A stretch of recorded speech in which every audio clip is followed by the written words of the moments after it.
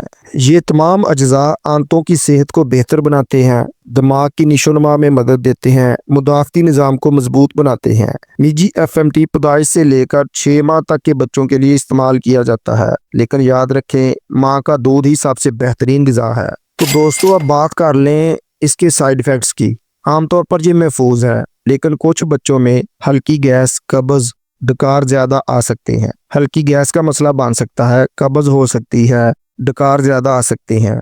ये अक्सर चंद दिन में खुद ठीक हो जाते हैं। अगर शदीद उल्टी, दस्त या एलर्जी हो तो फ़ौरन डॉक्टर से रजू करें। अब बात कर लें एक अहम सवाल की, क्या मिजी इन्फेंट फार्मूला बच्चे को मोटा करता है?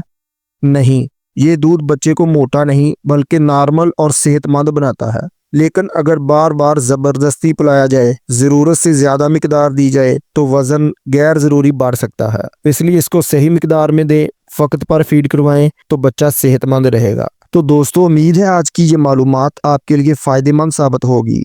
वीडियो पसंद आई हो तो उसे लाइक करें, अपने दोस्तों के साथ शेयर करें, और अगर कोई सवाल रह गया हो तो कमेंट में ज़रूर पूछ लें। हेल्थ और मेडिसिन से रिलेटेड मालूमात के लिए चैनल को सब्सक्राइब कर लें। अल्लाह हाफ़िज़।